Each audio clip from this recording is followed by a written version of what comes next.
काशी तक माघर चले, किया कबीर प्याना, चादर फूल बिछई छोड़े, दिया मोक्ष परवाना। नमस्कार दर्शकों, आज हमारी जो टीम है वो सतलोक आश्रम धनुषा नेपाल में आई है। यहाँ पर संत रामपाल जी महाराज के सानिध्य में कबीर परमेश्वर जी का 507वां निर्वाण दिवस मनाया जा रहा है। तो इसी उपलक्ष्य में यहाँ पर विशाल प्रोग्राम का आयोजन संत रामपाल जी महाराज के सानिध्य में किया गया था। इसी का कवरेज करने के लिए हमारी टीम आज सतलोक आश्रम धनुषा नेपाल में आई हुई है।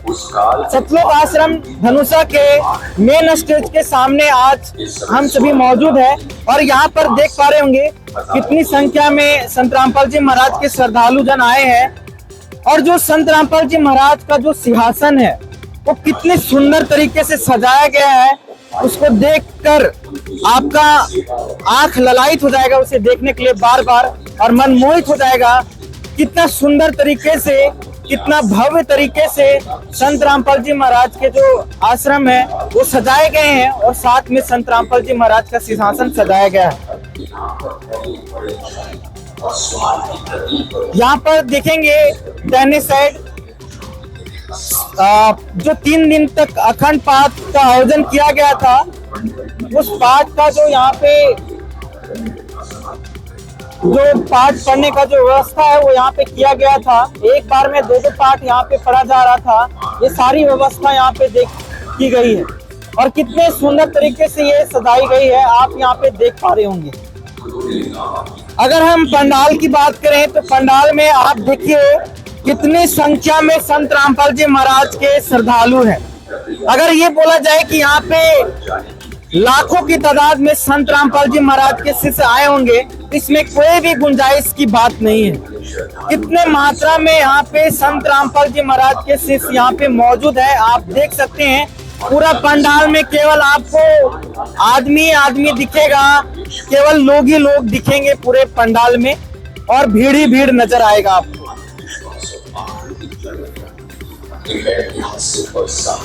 देखिए भीड़ आपको दिखाया, इसमें 2 भीड़ है। एक तरफ पुरुषों का भीड़ है अलग, है ना, और इधर माताओं बहनों का भीड़ है। यानी पूरा व्यवस्था सुचारू रूप से किया गया है और हर एक अलग अलग व्यवस्था यहाँ पर बनाया गया है। तो यहाँ पे कुछ लोगों से जानने का कुछ प्रयास करेंगे इस समाज सेवा के जो कार्यक्रम है और जो ये इतनी बड़ी भीड़ आई है उसका क्या उद्देश्य है, क्या मकसद है। हमारे साथ एक सर जी हैं, उनसे कुछ बातचीत करते हैं। नमस्कार सर। नमस्कार सर, क्या नाम है आपका और आप कहाँ से आए हैं? मेरा नाम सुनील कुमार दास है। हम झारखंड चतरा से आए हैं। सर क्या करते हैं आप? हम झारखंड में सब इंस्पेक्टर दरोगा के पद पर हैं। तो यहाँ पे देख सकते हैं संत रामपाल जी महाराज के ऐसे शिष्य हैं जो दरोगा के पोस्ट पे है, यानी एसपी है, जो झारखंड से है। इनसे इस आश्रम की पूरी व्यवस्थाओं के बारे में कुछ जानने का प्रयास करेंगे। सर यहाँ के बारे में आप कुछ बताने का प्रयास करें, क्या व्यवस्था है और इतने भीड़ के लिए संत रामपाल जी महाराज क्या क्या प्रावधान यहाँ पे आश्रम में किए हुए हैं?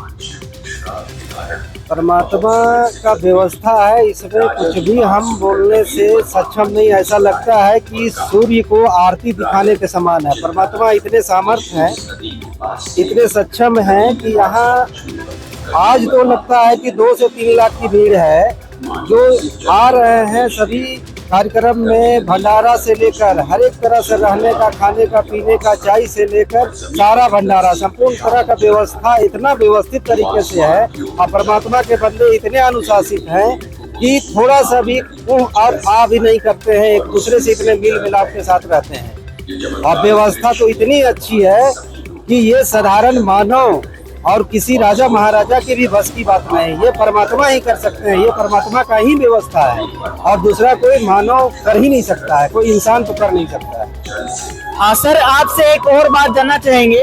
आप पुलिस में हैं, पुलिस डिपार्टमेंट में है झारखंड में। आपने बहुत जगह ऐसा प्रोग्राम देखा होगा जहाँ पे काफी संख्या में भीड़ आती है। आपको वहाँ पे ड्यूटी में भी भेजा जाता होगा, आप लोग ड्यूटी भी देते होंगे, वहाँ पर व्यवस्था बनाते होंगे। वहाँ पर व्यवस्था बनाने में और यहाँ आप आए, आपको यहाँ पे कितना नेपाल का प्रशासन दिखा और यहाँ पर क्या व्यवस्था है, यानी भीड़ में जैसे लोगों को हौच पौच हो जाना या भगदड़ जैसी स्थिति बन जाना, क्या बताना चाहेंगे उधर का व्यवस्था और यहाँ का व्यवस्था में क्या भिन्नता आपको नजर आती है? बहुत भिन्नता है, बहुत भिन्नता है, कहने का शब्द नहीं है। और अनुशासन परमात्मा का दिया हुआ सत्संग का वचन, अमृत वचन जो है लोग सभी अमल करते हैं, और जिसका परिणाम है कि लाखों की भीड़ में भगदड़ जैसा बुरा परिणाम के बारे में सोच भी नहीं सकते। इतने व्यवस्थित, इतने अनुशासित हैं कि अगर यही आम स्थान में इस तरह की व्यवस्था हो जहां हजारों की भीड़ होती है, तो निश्चित तौर पे तुतु में खाने पीने, रहने में, बैठने में असुविधा एकदम महसूस होता है, वो दिखता है। और दूसरे दिन स्थानीय न्यूज़ों में आ जाता है और उसका प्रचार दूर दूर तक जाता है, सोशल मीडिया से बहुत दूर तक चला जाता है। उसका प्रभाव दूसरे कंट्री में और दूसरे सिटी में भी पड़ता है, वहाँ के पब्लिक भी अस्त व्यस्त हो जाते हैं। लेकिन यहाँ तो परमात्मा का 3 दिन का समागम में ये पहली बार तो है नहीं, होता आ रहा है और होता ही रहेगा। मालिक का लाखों की भीड़ में, आज तो बता रहे हैं कि 3 लाख से ऊपर भीड़ होगी। इस इतने बड़ी भीड़ में इतने व्यवस्थित और इतने अनुशासित तरीका से आए और जा रहे हैं। लगातार भंडारा 24 घंटा चल रहा है, लेकिन किसी प्रकार की भगदड़ जैसी तो छोड़ दीजिए, थोड़ी सी किन्हीं को असुविधा भी प्रतीत नहीं होता है और किसी प्रकार की कोई परेशानी नहीं है। सभी आते हैं सहज रूप में और सहज रूप में यहाँ से परमात्मा का प्रसाद पा करके समागम में शामिल होकर के चले जाते हैं। ये मालिक का दया है, कृपा है, ये परमात्मा ही कर सकते हैं, ये सामर्थ्य पुरुष ही कर सकते हैं, दूसरा कोई नहीं कर सकता है। आम इंसान या भगवान जिसको बोलते हैं ब्रह्मा विष्णु महेश की बस की भी बात नहीं है। ये परमात्मा सामर्थ्य एक ही सत्पुरुष है, परमात्मा संत रामपाल जी महाराज, संत कबीर साहब जी, वही कर सकते हैं, दूसरा किन्हीं की बस की बात नहीं सकता है। सर धन्यवाद। धन्यवाद सर। यहाँ पे देखा आपने, यहाँ पे इन्होंने बताया कि इतने लाखों में आए हुए श्रद्धालुओं के लिए पूरी प्रकार से हर एक व्यवस्था सुचारू रूप से चली हुई है और यहाँ पे किन्हीं भी लोगों को कोई अव्यवस्था नहीं होता है, महसूस होता है। और आप हैरान हो जाएंगे, लाखों की तादाद में यहाँ पे भीड़ है, लाखों की तादाद में संख्या है, ना कोई भगदड़ जैसी स्थिति है, ना किसी भी प्रकार का कोई दिक्कत है किन्हीं को। पूरे शांति से सारी चीजें यहाँ पे चल रही है और सारी चीज व्यवस्थित है, सभी चीज व्यवस्थित तरीके से चल रही है। हम अभी आपको पूरा आश्रम का जायजा दिखाएंगे और सभी लोगों से परिचित करवाएंगे और उनसे कुछ और भी जानकारियां लेने के कोशिश करेंगे सतलोक आश्रम के बारे में। तब तक बने रहिए हमारे साथ। यहाँ पर एक और सर जी हैं, इनसे भी कुछ जानते हैं। नमस्कार सर, आपका क्या नाम है और कहाँ से आए? साहब जी, हमारा नाम राजेंद्र दास है, मैं गोरखपुर से आया हूँ। हाँ सर, यहाँ की व्यवस्थाओं के बारे में आप क्या बताना चाहेंगे? मैं यहाँ की व्यवस्था में ये बताता हूँ, इस पर परमात्मा की असीम कृपा है। जिसके ऊपर परमात्मा की असीम कृपा होती है वो गुरु जी के शरण में जाता है। ऐसे कोई इंसान बिना जीव की, बिना परमात्मा के कृपा से, बिना सदगुरुदेव भगवान की दया से शरण में आ ही नहीं सकता। इसमें युगों युगों से परमात्मा अपने शरण में ले चुके हैं और उनको संभालते हुए आज तक आए हैं। यानी आप ये बताना चाहते हैं यहाँ पे जितनी भी व्यवस्था है, कहीं ना कहीं यहाँ पर परमात्मा, यानी जिस भगवान को आप लोग मानते हैं या जिस पूर्ण ब्रह्म परमात्मा को आप लोग मानते हैं, वो साक्षात रूप में यहाँ मौजूद है और सारी चीज का व्यवस्था वो स्वयं कर रहे हैं, स्वयं उसका निगरानी कर रहे हैं। परमात्मा हर जगह और हर वक्त के साथ शब्द रूप में तो हमेशा रहते ही रहते हैं। यहाँ पर साक्षात परमात्मा है, कण कण में विद्यमान है परमात्मा। ऐसे नहीं, हम देखिए 28 साल सूबेदार पद पर फौज में नौकरी किए, उसके बाद मालिक ने हमको शरण मिला।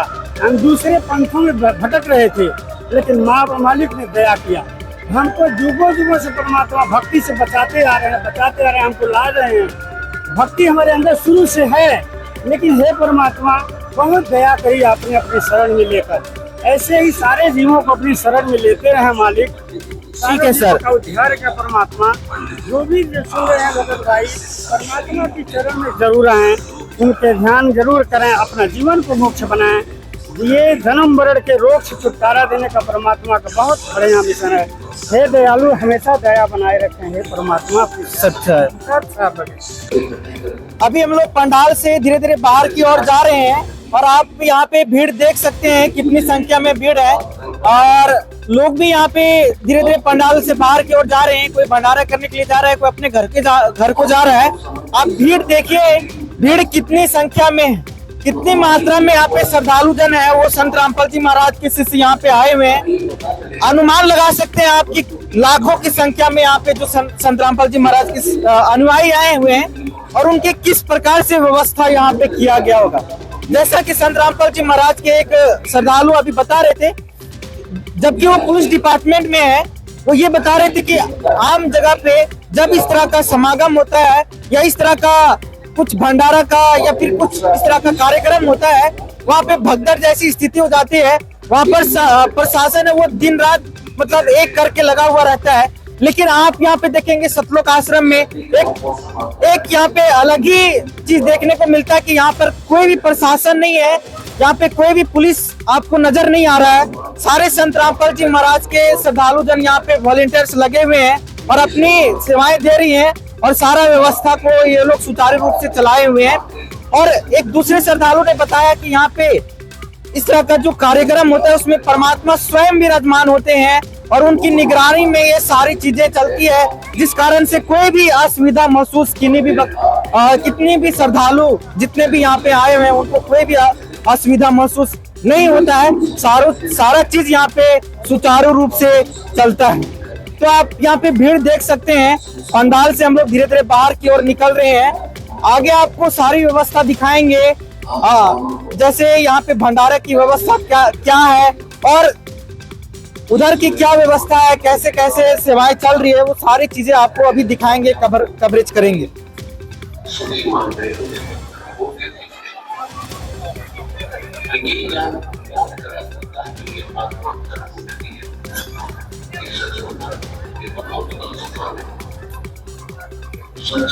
यहाँ पे कुछ भीड़ हमको नजर आ रही है, उन भीड़ में से कुछ जानकारी लेने का प्रयास करेंगे।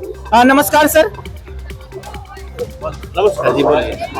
सर आप यहाँ पे आए हैं आज संत रामपाल जी महाराज के आश्रम में, आपको व्यवस्था कैसी लगी? व्यवस्था के बारे में बात करें तो हमारे पास उसकी बयान करने कोई शब्द है नहीं। बहुत बेहतर मैनेजमेंट है यहाँ पे, भंडारा बेहतर चल रहा है, शांति से सब मैनेजमेंट चल रही है, शांति से अपनी सेवा में लगे हुए हैं सबके सब। हम भी भंडारा हमने किया, परमात्मा का सेवा भी की, हमें बहुत खुशी हुई। एक और चीज जानना चाहेंगे सर, इतने लाखों की तादाद में अगर भीड़ होती है तो व्यवस्था बनाना बहुत ही मुश्किल हो जाता है, भगदड़ जैसी स्थिति हो जाती है और कितने लोगों की मौत भी हो जाती है उन सारे भगदड़ में। लेकिन यहाँ पर लाखों में भीड़ है लेकिन कोई भगदड़ जैसी स्थिति नहीं है, इसके बारे में आप क्या बताना चाहेंगे? हाँ बिल्कुल, यहाँ लाखों तादाद में लोग हैं यहाँ पे, भक्त बाहर से भी आए हुए हैं, लेकिन इनकी मैनेजमेंट बेहतर तरीके से इसको संभालना इतनी चैलेंजिंग काम है जो नहीं कर पाएगा। यह पूर्ण परमात्मा के यहाँ पे आशीर्वाद है, मेहर है, मैं ही कहना चाहता हूँ। और इससे कुछ वहाँ के मेहर के बिना हो ही नहीं सकता है। सर यानी कि पूर्ण परमात्मा के दया से, उनकी मेहर से ही यहाँ पे सारी व्यवस्था चल रही थी। सर आप दर्शकों आपको अभी पहले भी दिखाया था, एक जो भाई साहब थे वो भी यही चीज बता रहे थे कि यहाँ पे पूर्ण परमात्मा की एक मेहर है, उनके आशीर्वाद की वजह से ये सारी व्यवस्थित ढंग से चल रहे हैं। नमस्कार सर, आप कहाँ से आए हैं? झारखंड से। सर आप क्या बताना चाहेंगे इस भंडारे के बारे में? भंडारे के बारे में बताना चाहेंगे कि ये परमात्मा की दया से ये जो भंडारा चल रहा है, इसमें 3 तापों का काट होता है और किसी तरह का मैंने यहाँ विपत्ति से टल सकता है, यानी छुटकारा मिल जाता है। हाँ, छुटकारा मिल जाता है। सर एक चीज और जानना चाहेंगे, कुंभ का जो मेला है वो अभी लगातार चल ही रहा है, लोग कुंभ नहाने के लिए जा रहे हैं। 12 साल बाद इस बार कुंभ आया है और 144 बाद जो कुंभ मनाया जाता है वो महाकुंभ होता है, वो भी इसी बार आया है। लोग वहां जा रहे हैं, वहां बता रहे हैं कि हम अगर गंगा में डुबकी लगाएंगे हमारा पाप कट जाएगा और हमारे 3 ताप से कष्ट मुक्त हो जाएंगे। आप बता रहे हैं कि 3 ताप का जो कष्ट है वो यहाँ आने से समाप्त होगा, तो क्या गंगा में नहाने से समाप्त होगा या संत रामपाल जी महाराज के आश्रम में आने से समाप्त होगा? रामपाल जी महाराज के शरण में आने से 3 ताप का काट होगा। वहाँ गंगा नहाने से कोई पुण्य नहीं होगा। यदि पुण्य होता तो उतना जो मर रहे हैं वो ऐसा कांड नहीं होता। यानी संत रामपाल जी महाराज के आश्रम में लोगों को आना चाहिए, ना कि कुंभ में नहाने के लिए जाना चाहिए। यहाँ संत रामपाल जी महाराज के आश्रम में आना चाहिए, ना कि कुंड मैंने महाकुंभ में जाने से मैंने कोई फायदा ही नहीं, तो वहाँ जाने से क्या फायदा। ठीक है सर, धन्यवाद। नमस्कार सर, आप कहाँ से आए? हम झारखंड धनबाद से आए हैं। झारखंड धनबाद से आए हैं। करीब झारखंड यहाँ से जो धनबाद जिला बता रहे हैं 500 से 600 किलोमीटर की दूरी पे है। सर उतनी दूर से यहाँ पे आने की क्या जरूरत है? उतने दूर से तो आप महाकुंभ में प्रयागराज भी जा सकते थे। नहीं, मालिक का आदेश के अनुसार हम कबीर साहब के हम संत आए हुए हैं और परमात्मा हमें जहाँ पर बोलते हैं वहीं पर हम लोग जाते हैं। वहाँ क्या है? वहाँ कुछ नहीं है। वहाँ क्या है? वही तो हम अपना घर का बगल में भी चांद निहार सकते हैं। यानी महाकुंभ में जाने से कोई फायदा नहीं है। आप यहाँ आए हैं, जो संत रामपाल जी महाराज आपको आदेश देते हैं, आप उनके आदेश को पालन करते हुए यहाँ पे आते हैं। यहाँ आते हैं, मालिक का आदेश के अनुसार हमें सतलोक जाना है। हमें सतलोक जाना, सतलोक का तैयारी कर रहे हैं। हम जहाँ से आए वहीं पर जाएंगे। ठीक है सर, धन्यवाद। इन्होंने बताया इन्हें सतलोक जाना है, इसलिए यहाँ पर आए हैं। तो अभी कुछ और श्रद्धालु से जानेंगे कि सतलोक क्या होता है। यहाँ पर एक और श्रद्धालु है, इनसे जानते हैं सतलोक क्या होता है। नमस्कार सर।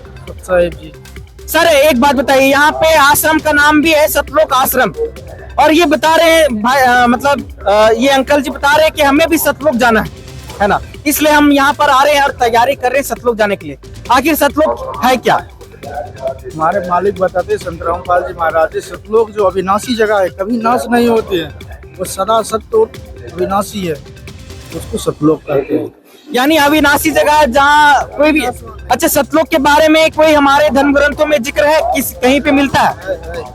सारे ग्रंथ में जितने भी है, चारों वेद है, गीता जी में है। गीता अध्याय 18 श्लोक में 62 में कहते हैं, अर्जुन उस परमेश्वर के शरण में जा जहाँ से जाने के बाद फिर वापस लौटना तो सदा सनातन ब्रह्म सतलोक। यानी सनातन परम धाम को ही सतलोक बोलते हैं। तो सतलोक के बारे में कुछ और व्याख्या बताइए, क्या व्यवस्था है, कैसे वहाँ लोग रहते हैं, यहाँ से लोग सतलोक क्यों जाना चाहेंगे? यहाँ पे ये काल का लोक है, यहाँ कहर उपजा है। कहते संत हमारे गुरु जी बताते हैं संत रामपाल जी महाराज जी कि शंखो लहर महर के उपजे, कहर जो है ना कोई। यहाँ तो कहर है हमेशा। देखो जरा सी आती है कोई, ऐसा धक्का लगा दे, हमको धक्का छोड़ा, फिर उसके बाद वैसा काहे बोला। वहाँ पे हमेशा महर उपजता, महर। यहाँ तो कहर है। यहाँ पर यानी कहर है, चारों तरफ हाहाकार मचा हुआ है। कोई किसी बात से नाराज हो जाता है, कोई किसी से नाराज हो जाता है, कोई गुस्सा कर लेता है, कोई लड़ाई कर लेता है, किसी को मार देता है। लेकिन आप बता रहे हैं कि वहाँ केवल मेहर है, यानी सुख ही सुख है, यानी कोई भी दिक्कत वहाँ पे नहीं है। तो क्या सभी को वहाँ पे जाना चाहिए? सभी को जाना चाहिए। सभी से गुजारिश है कि हमारे गुरु जी परम पूजनीय संत रामपाल जी महाराज से नाम दीक्षा ले और सभी अपना निज धाम, अपना घर सतलोक चले। कहते हैं कि तीरथ जाए सो एक फल मिले, संत मिले फलचार, और सतगुरु मिले अनेक फल, कहे कबीर विचार। यहाँ सभी अपने सभी आए हैं, अनेक फल मिल रहा है। फिर हमारे गुरु जी बताते हैं संत रामपाल जी महाराज, संत मिलन को चलियो तज माया अभिमान, जो जो पग रखियो सो यज्ञ समान। जैसे यहाँ पाने में जितना पैर रखा गया सब यज्ञ के समान है। यहाँ देख सकते हैं 5 यज्ञ हो रहा है, एक भंडारा चल रहा है। संत रामपाल जी महाराज आज हमारे परमात्मा सह शरीर में घर से गए थे, उसके उपलक्ष्य में आज संत रामपाल जी महाराज भंडारा करवा रहे हैं। ठीक है सर, धन्यवाद। इन्होंने बताया कि सतलोक क्या है। अभी हम जानेंगे सतलोक कैसे जाया जा सकता है, कैसे लोग सतलोक जा सकते हैं। तो आइए और भी लोगों से जानने का प्रयास करेंगे। कोई बताना चाहेंगे सतलोक कैसे जाया जा सकता है? हाँ सर बताइए। जैसे इन्होंने बताया कि यहाँ पर हम लोग आए हैं और यहाँ से हम लोग सतलोक जा सकते हैं अगर सतभक्ति करेंगे तो। क्या क्या तरीका है कि हम लोग सतलोक जाएंगे? सर हमारे गुरुजी हमारे शास्त्र के अनुसार भक्ति बताते हैं और बताते भी हैं कि हमें सतलोक कैसे जाना है। गुरुजी पूरा एक रोड मैप तैयार कर रखे हैं, जिस तरह से हमें गुरुजी सेवा भक्ति भाव सब करवा कर हमें सतलोक ले जाते हैं। यहाँ निश्चित है कि जो भी यहाँ आएंगे उनका 100% उनका मोक्ष होगा, क्योंकि यहाँ प्रमाणित भक्ति बताई जाती है। सर एक चीज बताने का प्रयास करिए। जैसे आपने बताया कि संत रामपाल जी महाराज एक रोड मैप बना करके रखे, उस रोड मैप के तहत आप सब लोग जाएंगे। आप उसे संक्षिप्त में थोड़ा सा बताने का प्रयास करिए हमारे दर्शकों के लिए। सर, जिस तरह वेदों में प्रमाण है, गीता जी में प्रमाण है और सभी शास्त्रों में जो संत रामपाल जी महाराज भक्ति बता रहे हैं वो सभी उसमें प्रमाण, वही हमारा रोड मैप है सर। उसी के अकॉर्डिंग गुरु जी हमें सतलोक लेकर के जाएंगे।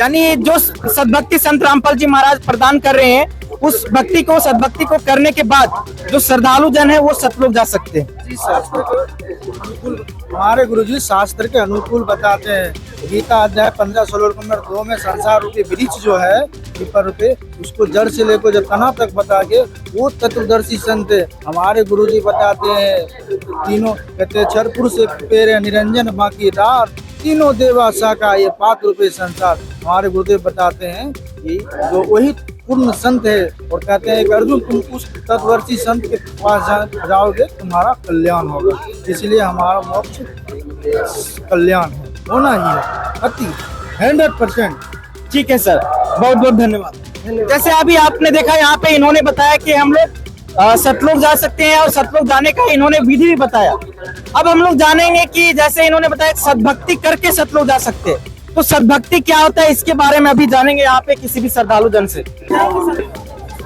यहाँ पर एक भाई साहब है, इनसे कुछ जानते हैं। जैसे उन्होंने बताया था कि सद्भक्ति करके हम लोग तत्वदर्शी संत के ज्ञान प्राप्त करके उसके बाद हम लोग सतलोक जा सकते हैं। तो सद्भक्ति क्या होता है इनसे जानते हैं। नमस्कार सर, क्या नाम है आपका और आप कहाँ से आए? सर जी, मेरा नाम मनोज दास हुआ, मैं झारखंड से हूँ और वहाँ का निवासी नहीं पे हूँ। और मैं यहाँ पे नेपाल आया हुआ मैं और सत्संग देखने के लिए आया हुआ मैं। और जी सर, आपसे एक क्वेश्चन है। जैसे अभी हमने पूछा उन लोगों से, कुछ भाई साहब थे हमारे साथ, उन्होंने बताया कि हमें सतलोक जाने के लिए हम लोग यहाँ पे आश्रम में आए हैं और सतलोक जाने के लिए हमें सद्भक्ति करना होगा। तो सद्भक्ति क्या होता है? सद्भक्ति भगत जी वो होता है जो तत्वदर्शी संत से नाम लेकर के जो भक्ति करे वो सद्भक्ति कहा जाता है। जैसे कि श्रीमद् भागवत गीता अध्याय 15 का 1 से लेकर 4 में लिखा हुआ है, संसार रूपी उल्टा लटका हुआ वृक्ष जो जड़ से लेकर मूल तक जो बता दे वह तत्वदर्शी संत होंगे, जिनसे नाम लेने के बाद में आत्म कल्याण और मोक्ष की प्राप्ति होती है। ये सद्भक्ति होती है। तो वर्तमान में तत्वदर्शी संत कौन है? वर्तमान में अभी जगत गुरु तत्वदर्शी संत रामपाल जी महाराज हैं, जो उनकी सानिध्य में यह प्रोग्राम हो रहा है। और यहाँ पे आकर के आदमी सब भंडारे का विश्व भंडारा का आनंद ले रहे हैं और इसमें ज्ञान समझ कर अपना अपना जीवन कल्याण कर रहे हैं। ठीक है सर, धन्यवाद। धन्यवाद। तो यहाँ पर देखा आपने, इन्होंने बताया कि सद्भक्ति क्या होता है और तत्वदर्शी संत क्या होता है। तो और भी कुछ जानने का प्रयास करेंगे। हमारे पास अभी और भी बहुत सारे आध्यात्मिक प्रश्न हैं कि भगवान कौन है, कैसे मोक्ष हमें मिलेगा। जैसे इन्होंने बताया कि सद्भक्ति से हमें मोक्ष मिलेगा, तो और लोगों का क्या विचार है इस चीजें में, इस जानकारी के बारे में, वो भी अभी हम लोग जानने का प्रयास करेंगे।